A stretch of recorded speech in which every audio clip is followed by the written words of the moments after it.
이 시간 당회장 목사님께서 가정은 행복의 통로라는 제목으로 말씀 전해주실 때 큰 은혜 받으시기 바랍니다. 당회장 목사님 나오시겠습니다.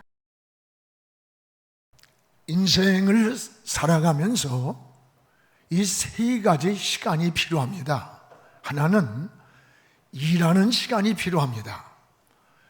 학생이 공부도 열심히 해야 합니다. 또 부지런히 직장이나 사업이나 일을 해야 합니다. 성경의 게으름은 악이라고 했습니다. 또 하나 하나님과 교제하는 시간이 있어야 합니다.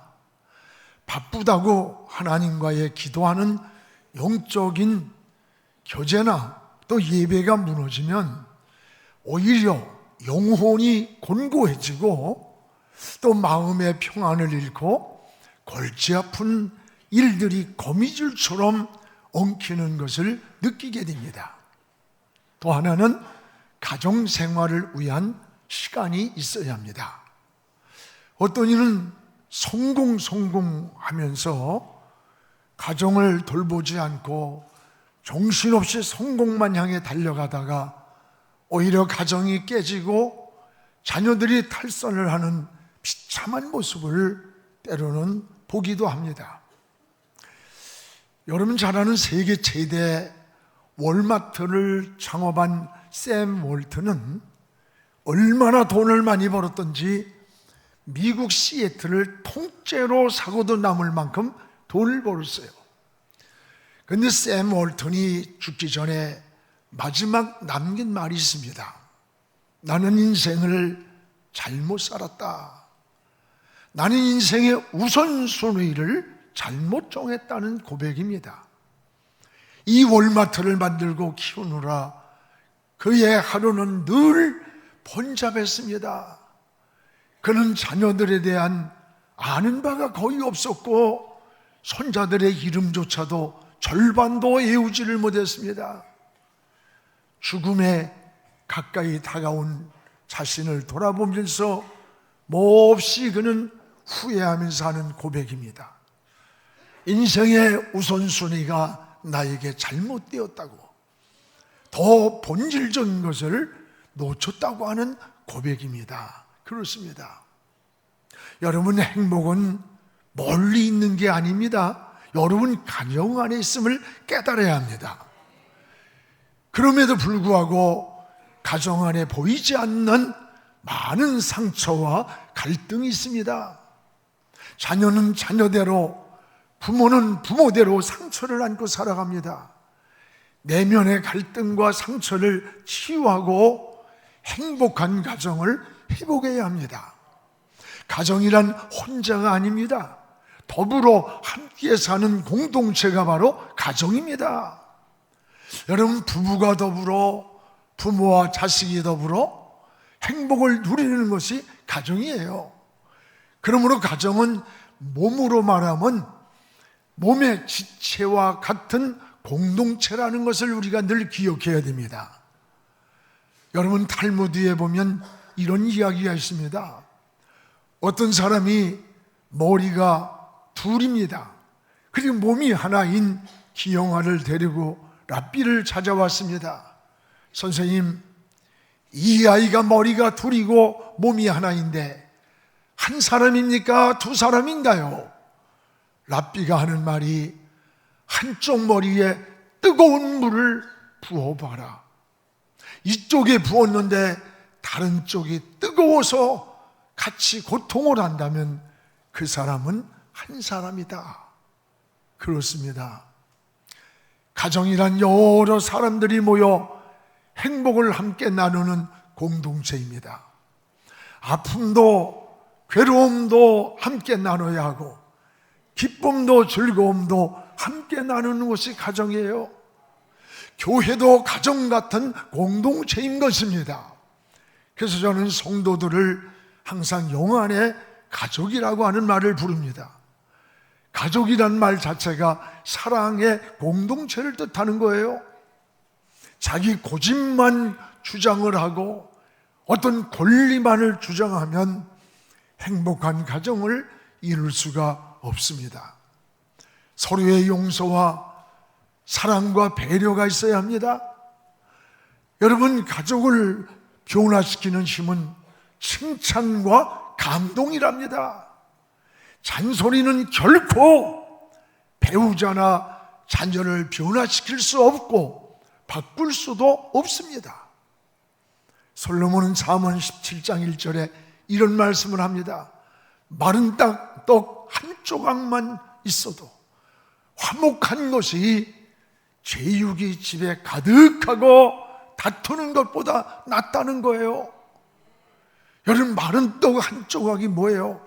가난한 집의 음식이에요. 이걸 나눠 먹으면서도 웃음이 있고 즐거움이 있고 행복이 있는 가정이 진수성찬 제육을 차려놓고 서로 갈등하며 여러분 다투면서 먹는 것보다 낫다는 거예요. 맞습니다.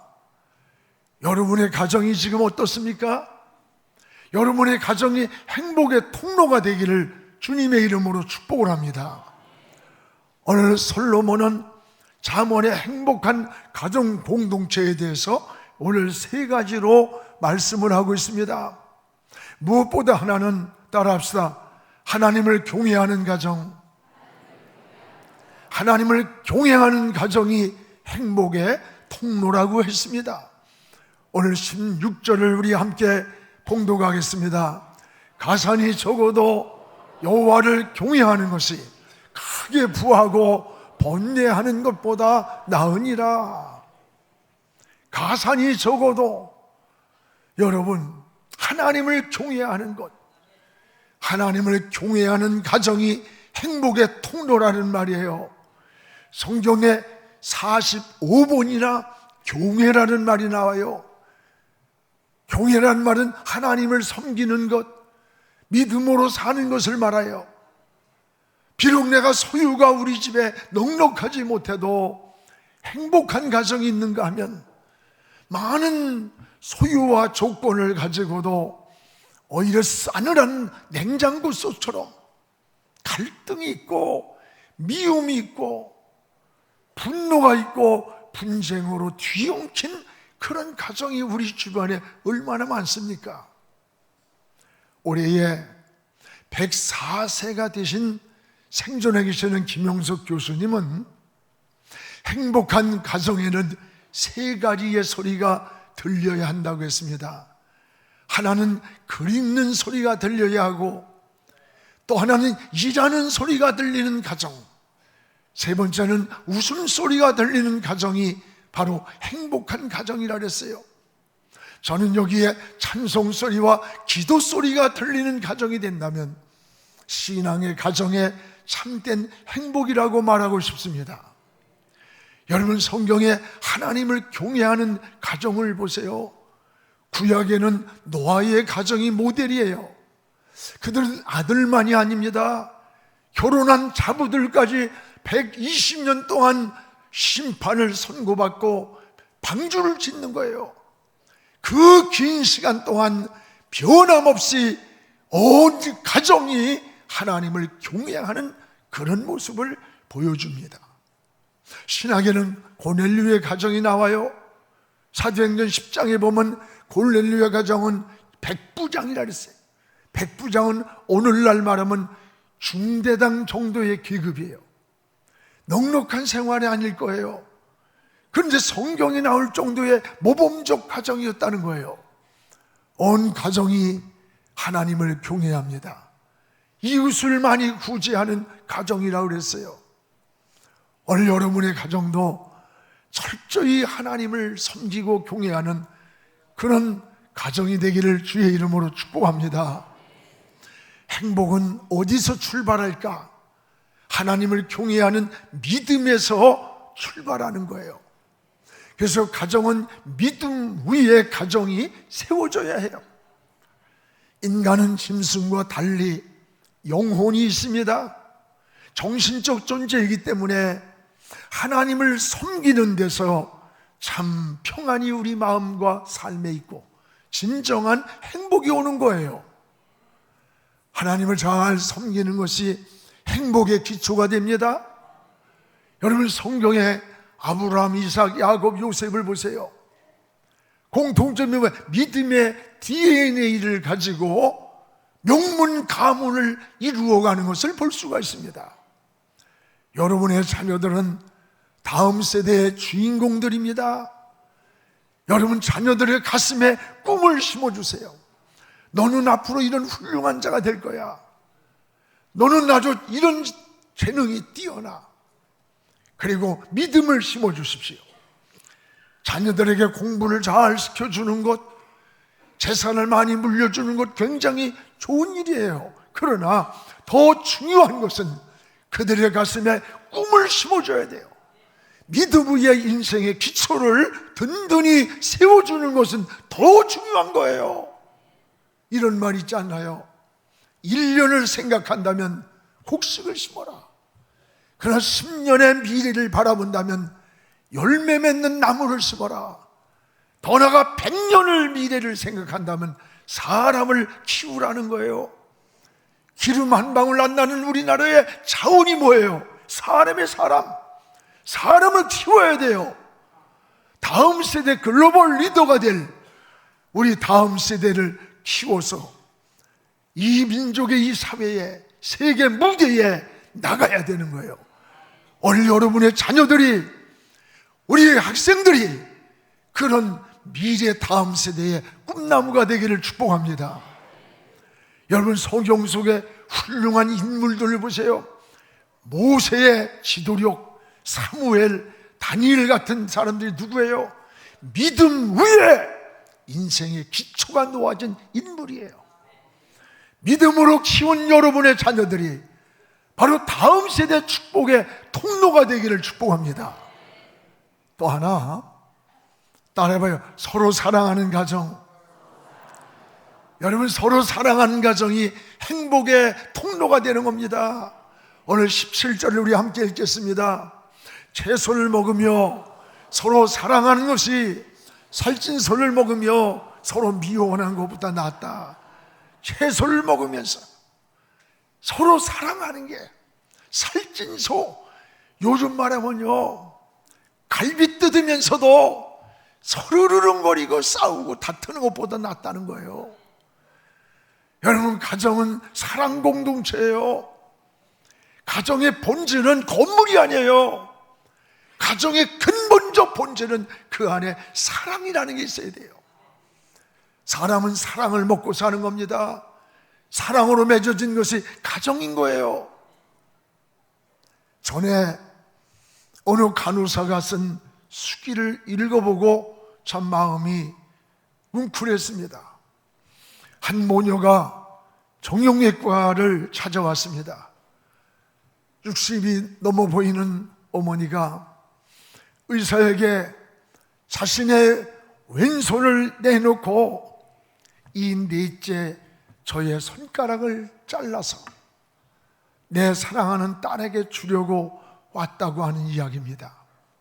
그리고 어머니는 딸의 왼손을 잡고 의사에게 보여주면서 애원을 했습니다. 제 딸이 초등학교 때 농기구에 왼손가락이 5개 잘라졌습니다. 다행히 네 손가락은 접합 수술을 했는데 하필이면 요 4번째 손가락은 그걸 못했습니다.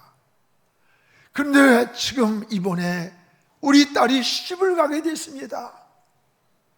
못생긴 늙은 제 손가락을 딸에게 꼭 주어서 그 사랑의 가락지를 끼워주고 싶은 게 오미딘 저의 소원입니다. 그러면서 의사를 붙잡고 애원을 하더래요. 의사는 말없이 서 있다가 어머니에게 할 수 있어요. 아주 예쁘게 해줄게요. 딸의 손을 예쁘게 만들어 드릴게요. 모녀는 서로의 손을 오르만지면서 한없이 눈물을 흘렸습니다. 수술을 집도한 의사도 울고 그 옆에 있던 간호사도 울었다고 하는 수기입니다. 자식의 행복을 위해서 자기의 손가락이라도 잘라서 내 사랑하는 딸의 행복을 만들어주고 싶은 이 어머니의 심장, 어머니의 마음, 이게 사랑인 거예요. 이게 사랑이 말이 아닌 거예요. 여러분, 이게 사랑이에요. 부모들이 주고 싶은 내 모든 걸 희생해서라도 자식을 위해서, 조건이 없어요. 여러분, 사랑하면 그 사랑이 나타나는 겁니다. 그 사랑해 보세요. 얼굴에서 나타나요? 표정에서 나타나요?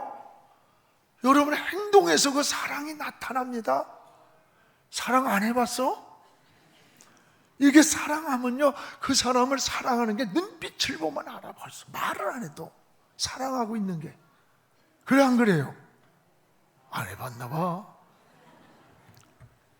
내가 집사람을 사랑할 때 보면요, 몰래 쳐다봐도 다 알아차릴 정도로 나타났다 그래. 요한일서 4장 9절에 하나님의 사랑이 우리에게 이렇게 나타난 바 되었으니, 하나님의 사랑이 이렇게 나타난 바 되었으니, 이렇게가 뭐냐? 하나님이 자기의 독생자 예수님을 세상에 보내신 것은 그로 말미암아 우리를 살리려 하십니다. 하나님의 사랑이 이렇게 나타난 사랑이 뭐예요? 사랑하는 독생자 예수 그리스도를 십자가에 내어놓고 그가 십자가에서 죽으심으로 우리의 생명을 살리는 것으로 하나님의 사랑이 나타난 거예요. 그래서 하나님은 사랑이라고 말씀합니다. 여러분, 가정도 마찬가지예요. 가정이란 사랑의 공동체입니다. 행복은 서로 사랑하는 가정 안에 있음을 깨달아야 됩니다. 사랑은 혼자 하는 게 아니에요. 사랑은 서로 하는 거예요. 서로. 이 서로라는 말을 네가 잘했냐 못했냐는 이미 벌써 사랑이 아니에요. 서로잖아요. 서로. 사랑은 세 가지라고 합니다. 서로 배려가 있는 사랑이랍니다. 상대에 대한 이해와 양보와 배려가 있어야 되고, 또 하나는 서로 경청할 줄 아는 것이래요. 상대방의 말을 들어주는 거예요. 들어주는 거. 이게 사랑하는 마음이라는 거예요. 자기 말만 하고, 여러분, 이런 사람은 대화가 되질 않아. 또 하나는 서로 관심이랍니다. 사랑의 반대는 미움이 아니라 무관심한 거예요. 무관심. 한쪽에서 사랑하는데 한쪽에서는 아무 관심이 없어. 행복한 관계가 이루어질 수 없는 거예요. 오늘 여러분, 사랑의 배려와 서로의 배려, 서로의 경청, 들어주고 관심 속에서 아름다운 대화가 오고 갈 때에 행복한 사랑의 공동체가 이루어지는 거예요. 오늘 설교 드리면서 가서 그것 봐, 들었지? 그 인간이 그 인간이야? 사람이지. 자녀는 자녀의 책임이 있고, 아내는 아내의 책임이 있고, 남편은 남편의 책임이 있고, 부모는 부모의 책임으로 받아들이는 거예요. 오늘 여러분, 사랑의 공동체가 서로 이루어지기를 축복합니다. 반면에 행복한 가정을 막는 따라와요. 장애물 세 가지가 있다. 기억하세요. 우리의 행복한 가정에 행복을 막는 장애물이 세 가지가 있어요. 오늘 18절에 보니까 하나는 분노라는 거예요. 분노. 여러분, 분을 우리 같이 18절 한번 읽겠습니다. 분을 쉽게 내는 자는 다툼을 일으켜도 노하기를 더디하는 자는, 여기에 자기 감정을 절제하지 못하는, 분을 쉽게 낸다는 말은 자기 감정을 절제하지 못하는 거예요. 오늘 이 말씀에 잠언이 주시는 우리에게 교훈이에요.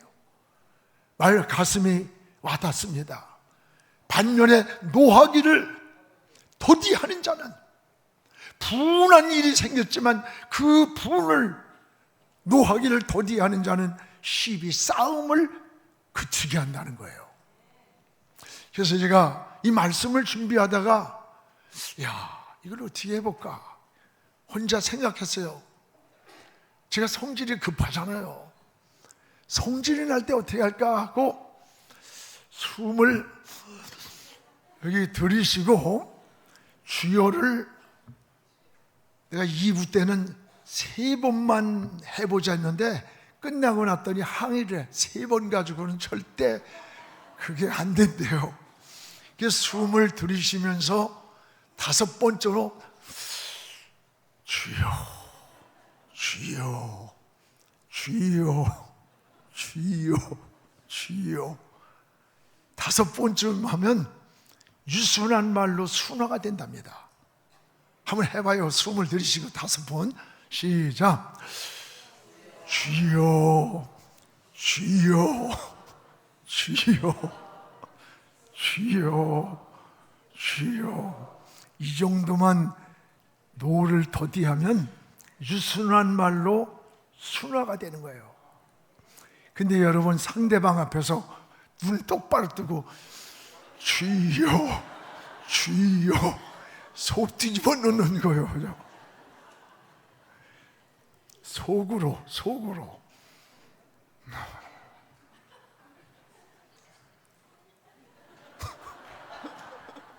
그래야 되겠지. 숨을 들이쉬고 5번만 주여를 하면 유순한 말로 순화가 된대요. 잠언 15장 1절에 유순한 대답은 분노를 쉬게 한다. 참 여러분 성경 말씀이 유순한 대답, 분노를 더디 참고서 갈 때 대답이 유순해진다는 거예요. 유순해지면 분노를 쉬게 하고 과격한 말을 하면 그 분노를 격동 더 크게 일으킨다는 거예요. 여러분 매일 보도되는 끔찍한 사고들의 대부분이 뭐예요? 분노를 절제하지 못해서 일어나는 사고 아닙니까? 여러분 분노는 무서운 독이에요. 분노는 행복을 파괴합니다. 특히 분노는 우리 건강을 무너뜨리고 분노는 신앙을 파괴하고 인격에 치명적 장애물이 생기는 거예요. 또 하나는 우리 행복의 장애물이 뭐냐? 게으름이랍니다. 오늘 19절에 같이 읽겠습니다. 게으른 자의 길은 가시 울타리 같으나 정직한 자의 길은 대론이라. 게으른 자의 길은 가시 울타리같이 찔리며 넘어지면서 고통이라는 거예요. 성경은 게으름을 악이라고 했습니다. 여러분 부지런하고 근면하게 살아야 합니다. 게으른 자는 땀을 흘리지 않고 불로소득으로 기다리면서 유혹에 빠져서 못된 짓을 하는 거예요. 불로소득으로 그냥 쉽게 벌려고. 여러분 공부도 열심히 해야 돼요. 학생들 공부 안 하고 기도만 하고 말이야. 하나님 답안지 가르쳐 주세요. 나는 그런 하나님이라면 안 믿어요. 그 하나님이 부정적인 하나님 아니에요? 부정하는 하나님, 답안지나 몰래 알려주는 하나님한테 어떻게 하나님을 믿겠어? 여러분 축복이 뭔지 알아요? 열심히 공부하세요. 열심히 일하세요. 열심히 노력하세요. 공부한 거 생각나게 하세요. 지혜를 주세요. 깨달음을 주세요. 길을 인도해 주세요 할 때 하나님이 길을 인도해 준 거예요. 너희는 부지런하여 열심히 하나님도 섬기라는 겁니다. 맞습니다. 일도 부지런히 하고 하나님 섬기는 일도 부지런해야 돼요. 신앙생활도 게으르면 나태해지는 거예요. 가정도 게으르면 빈궁이 가난이 강도처럼 온다는 거예요. 땀 흘린 대가를 주시는 것이 하나님의 축복입니다. 하나님은 피와 땀과 눈물을 이 땅에서 흘리라고 쏟으라고 주신 거예요. 마음껏 쏟으면서 하나님의 은혜를 누리시기를 축복합니다. 신앙은 자전거 타기와 같아요. 여러분 자전거 페달을 계속 밟아야 넘어지지 않아요. 페달을 밟지 않고 가만히 있으면 자전거는 넘어지는 거예요. 또 하나는 소통이 잘 돼야 돼요. 소통. 오늘 22절에 보면 의논이 없으면 경영이 무너진다. 그렇습니다. 여러분 의논이 없으면 경영이 무너진다는 거예요. 부부간에 부모와 자식 간에 이 소통이 잘 돼야 그게 행복해지는 거예요. 이게 누가 잘하고 못하고 없어. 서로라는 거, 서로. 지난번 자녀들에게 설문조사를 했어요.